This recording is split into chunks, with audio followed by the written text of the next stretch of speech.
Tu la regardes jouer dans le salon et soudainement, sans que tu puisses l'expliquer, une vague d'irritation te submerge. Ta fille de 5 ans te demande pour la 3e fois de l'aider à construire une tour en Lego et au lieu de patienter, tu sens ta mâchoire se serrer, ta voix monter d'un ton. Tu te surprends à dire « Mais tu peux pas faire toute seule 5 minutes ?» Puis le silence. Et dans ce silence, une image refait surface. Ta mère, il y a 30 ans, exactement le même ton, exactement la même phrase. Tu viens de reproduire, sans le vouloir et sans le savoir, le schéma que tu détestais chez tes parents. Ce n'est pas une coïncidence, c'est la transmission de l'attachement. Tu as peut-être déjà remarqué que malgré toutes tes promesses de faire différemment, tu retombes dans les mêmes gestes, les mêmes mots, les mêmes silences que ceux qui t'ont élevé. Tu te dis « Je ne veux pas être comme mes parents ». Pourtant, dans les moments de fatigue ou de stress, c'est exactement ce qui se produit. L'attachement insécure, qu'il soit anxieux, évitant ou désorganisé, se transmet d'une génération à l'autre avec une fidélité troublante. Mais la bonne nouvelle, c'est que cette transmission n'est pas une fatalité. Ce n'est pas une maladie génétique. C'est un schéma relationnel que la science peut déconstruire. Après cette vidéo, tu sauras identifier les signaux qui indiquent que tu es en train de reproduire ton propre attachement avec tes enfants et surtout, tu repartiras avec 3 techniques concrètes pour casser ce cycle. Tu ne seras plus spectateur de tes propres réactions. Tu deviendras l'architecte de la relation que tu construis avec ton enfant. Ce n'est pas de la psychologie abstraite, c'est du Mary Ainsworth, du Bowlby, des décennies de recherche sur les mères et enfants des cafétérias de Baltimore. Appliqué ici maintenant, dans ton salon. La croyance la plus répandue, c'est que nous élevons nos enfants avec les valeurs que nous avons choisies. Moi, je ne serai pas comme ma mère. Moi, je laisse mon enfant exprimer ses émotions. Moi, je ne crie pas. Tu as peut-être même une liste mentale de tout ce que tu feras différemment. Le problème, c'est que l'attachement ne se transmet pas par les valeurs, par les discours ou par les intentions. Il se transmet par la régulation émotionnelle implicite. Ce n'est pas ce que tu dis à ton enfant qui compte le plus, c'est comment ton corps réagit quand il pleure, quand il a peur, quand il se blesse. John Bowlby, le père de la théorie de l'attachement, a passé des années à observer des mères et leurs enfants dans des situations de séparation et de retrouvailles.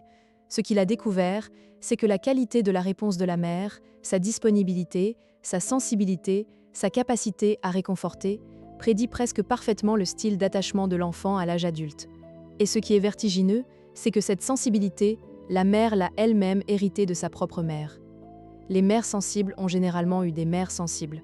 Les mères distantes ont eu des mères distantes. Ce n'est pas une question de volonté, c'est un conditionnement préverbal. Le problème avec cette croyance, c'est qu'elle nous rend aveugles aux signaux discrets. Tu ne vois pas le moment où ta voix se durcit parce que ton cerveau a déjà activé la réponse automatique. Tu ne vois pas que lorsque ton enfant te cherche du regard après une chute, toi, tu es déjà en train de lui dire « Ce n'est rien, arrête de pleurer », parce que ta propre mère te disait la même chose. Croire qu'on peut décider consciemment de ne pas transmettre son attachement, c'est comme croire qu'on peut décider de ne pas avoir d'accent dans une langue étrangère. L'accent reste tant qu'on n'a pas appris à l'entendre. Alors, quel est le mécanisme caché? Ce n'est pas la génétique, ce n'est pas la malédiction familiale, c'est la transmission du système de régulation émotionnelle. Quand un enfant pleure, ton cerveau active des circuits qui ont été programmés dans tes premières années de vie. Si tu as grandi avec un parent qui se mettait en colère ou s'éloignait quand tu pleurais, ton cerveau a appris que les pleurs sont un danger. Aujourd'hui, quand ton enfant pleure, ton corps réagit comme à une menace, accélération cardiaque, tension musculaire, activation des surrénales. Et dans cet état de stress, tu sors la réponse que tu connais. La colère pour faire taire le danger ou l'évitement pour fuir la menace. Ce n'est pas parce que tu es un mauvais parent, c'est parce que ton système nerveux est entré en mode survival. Et c'est là que se niche la transmission. Si tu veux casser le cycle, tu dois d'abord apprendre à reconnaître ce moment critique où le stress remplace la connexion.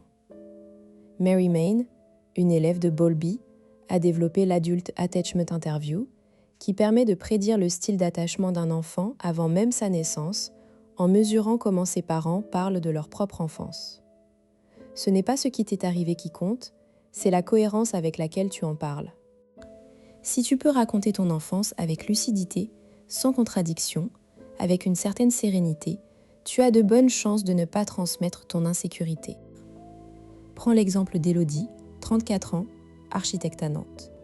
Elle a toujours su qu'elle ne voulait pas répéter le schéma de sa mère, une femme froide et critique. Élodie se promettait d'être chaleureuse, d'écouter, de ne jamais humilier. Pourtant, avec sa fille Léna, âgée de 7 ans, elle se surprenait à faire exactement ce qu'elle détestait. Un soir, Léna renverse son verre de lait à table. Élodie sent son sang ne faire qu'un tour. Elle se lève, la voix tendue. « Mais tu fais exprès ou quoi ? Regarde ce que tu as fait ?» Léna se fige, les yeux grands, les lèvres tremblantes. Élodie voit la peur dans les yeux de sa fille, et cette peur la calme instantanément. Elle se rend compte, elle a utilisé la colère pour faire taire la détresse de Léna, exactement comme sa mère faisait avec elle. Élodie est allée voir une thérapeute spécialisée dans l'attachement. La première chose que la thérapeute lui a demandé, c'est « Quand tu vois Léna pleurer ou faire une bêtise, qu'est-ce que tu ressens dans ton corps ?» Élodie a répondu « Une boule dans le ventre, de la tension dans les épaules. » La thérapeute lui a expliqué que c'est le signal de son système d'alarme. Quand il s'active, Élodie n'est plus capable de répondre avec calme. Elle est en mode survie. Le travail n'a pas été de changer ses valeurs. Elle les avait déjà. Le travail a été de reconnaître la boule dans le ventre avant de parler. Un jour, Léna oublie son cahier de devoirs pour la 3e fois de la semaine. Élodie sent monter l'irritation. Cette fois, elle fait une pause de 3 secondes. Elle pose la main sur son ventre. Elle prend une inspiration. Et au lieu de dire « Tu es vraiment tête en l'air », elle dit « Je vois que tu as oublié ton cahier. Ça arrive. On va trouver une solution ensemble. Tu veux qu'on le cherche ou qu'on en parle à la maîtresse demain ?» Léna a regardé sa mère, surprise, puis a souri. Ce n'était pas encore parfait, mais c'était un premier pas. Ce qui a changé, ce n'est pas le comportement de la mère, c'est sa capacité à réguler son propre stress avant de répondre. Comment appliquer cela dans ta vie maintenant ? D'abord, observe-toi dans les moments chauds, les conflits, les crises, les pleurs. Note quelles émotions montent en toi. Colère, impuissance, peur, ce sont les indices de ton propre attachement. Ensuite, regarde ce que tu fais avec cette émotion. Est-ce que tu réagis immédiatement, par la colère ou le retrait, ou est-ce que tu arrives à différer ta réponse ? Enfin, pose-toi la question. Qu'est-ce que ton enfant voit dans tes yeux à ce moment-là ? De la colère, de la distance ou de la présence ? Tu peux aussi faire un petit exercice de journalisation. Pendant 1 semaine, note chaque fois que tu sens une réaction émotionnelle forte face à ton enfant. Note la situation, ta réaction et ce que tu aurais aimé faire à la place. Après 1 semaine, relis tes notes. Tu verras apparaître un motif. Ce motif, c'est le schéma que tu as hérité. Le simple fait de le voir le rend moins automatique. Pourquoi c'est important ? Parce que les conséquences de la transmission insécure ne s'arrêtent pas à l'enfance. Les enfants d'attachement insécures ont plus de risques de développer de l'anxiété, de la dépression, des difficultés relationnelles à l'âge adulte. Ils reproduiront à leur tour le même schéma avec leurs propres enfants. En comprenant la transmission aujourd'hui, tu ne changes pas seulement la relation avec ton enfant, tu changes la trajectoire de ta lignée. Tu es le point de rupture. Et ce n'est pas une question de culpabilité. La culpabilité est inutile. Ce qui compte, c'est la conscience. Comme le disait Bowlby, l'attachement n'est pas un choix, mais la conscience de l'attachement en est un. Tu n'as pas choisi le type d'attachement que tu as reçu, mais tu choisis maintenant d'en prendre conscience. Et ce choix a le pouvoir de transformer ta relation. Voici 3 techniques concrètes que tu peux utiliser dès maintenant. Technique 1. La pause des 3 secondes. C'est la plus simple et la plus difficile à la fois. Quand tu sens monter une réaction impulsive, colère, frustration, agacement, tu t'arrêtes. Tu comptes 3 secondes dans ta tête. Pendant ces 3 secondes, tu mets ta main sur ton cœur ou sur ton ventre et tu prends une respiration lente. L'objectif n'est pas de ne pas ressentir, mais de permettre à ton cortex préfrontal de se reconnecter avant que l'amygdale ne prenne le contrôle. Ensuite, tu réponds avec une phrase neutre comme « J'ai besoin d'un moment pour me calmer » ou « Je t'ai entendu, je te réponds dans 1 minute ». Ce n'est pas un abandon, c'est une régulation. Technique 2, la réparation active. Tu vas faire des erreurs, c'est certain. L'important n'est pas d'éviter les erreurs, c'est de les réparer. Quand tu as crié, quand tu as été distant, quand tu as réagi froidement, tu vas voir ton enfant après coup. Tu t'accroupis à sa hauteur et tu dis « Maman a crié tout à l'heure. Je suis désolée. Je n'aurais pas dû. Ce n'est pas de ta faute.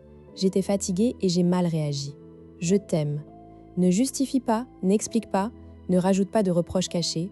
Tu nommes ton erreur, tu exprimes des excuses sincères, tu affirmes ton amour. Cette réparation, répétée, construit un attachement sécure parce que l'enfant apprend que même quand il y a conflit, la connexion reste. Technique 3. Le scénario alternatif. Choisis une situation récurrente qui déclenche une réaction automatique chez toi. Par exemple, les levers difficiles, les devoirs, le rangement. Avant que la situation ne se produise, prépare un script mental alternatif. Écris-le si besoin.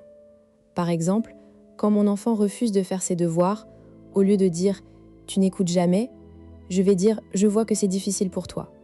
On commence par le premier exercice ensemble et ensuite tu termines seul. Tu répètes ce script plusieurs fois par jour pendant une semaine.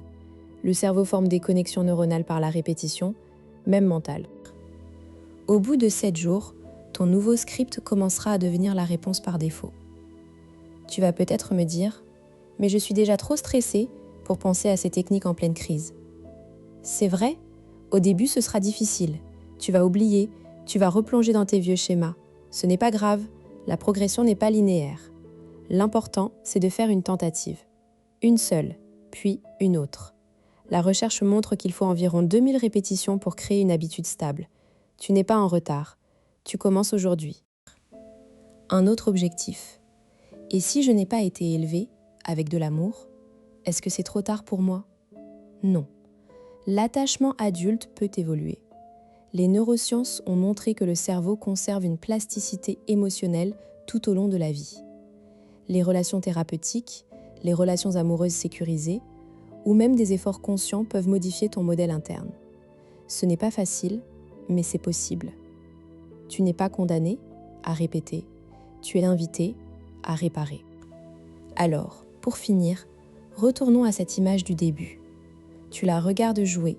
Cette fois, quand elle te demandera de l'aide, tu entendras peut-être la petite voix intérieure qui dit « Attention, tu es fatigué. Prends ta pause. » Tu t'accroupiras, tu prendras 3 secondes et tu lui diras « Bien sûr, mon trésor, montre-moi ce que tu veux construire. » Et dans ses yeux, tu verras une confiance qui n'existait pas avant, parce que tu as choisi de casser le cycle. Ce n'est pas un exploit de héros, c'est un geste de parent, répété 1000 fois, qui devient une nouvelle mémoire. Si tu veux aller plus loin, je te recommande la lecture de Attachement et perte de John Bowlby et Les liens qui libèrent de Nicole Gedney. Abonne-toi, active la cloche et laisse un commentaire avec le schéma que tu veux casser en premier. Prochaine vidéo, comment ton attachement influence ta vie amoureuse. D'ici là, sois attentif à tes 3 secondes.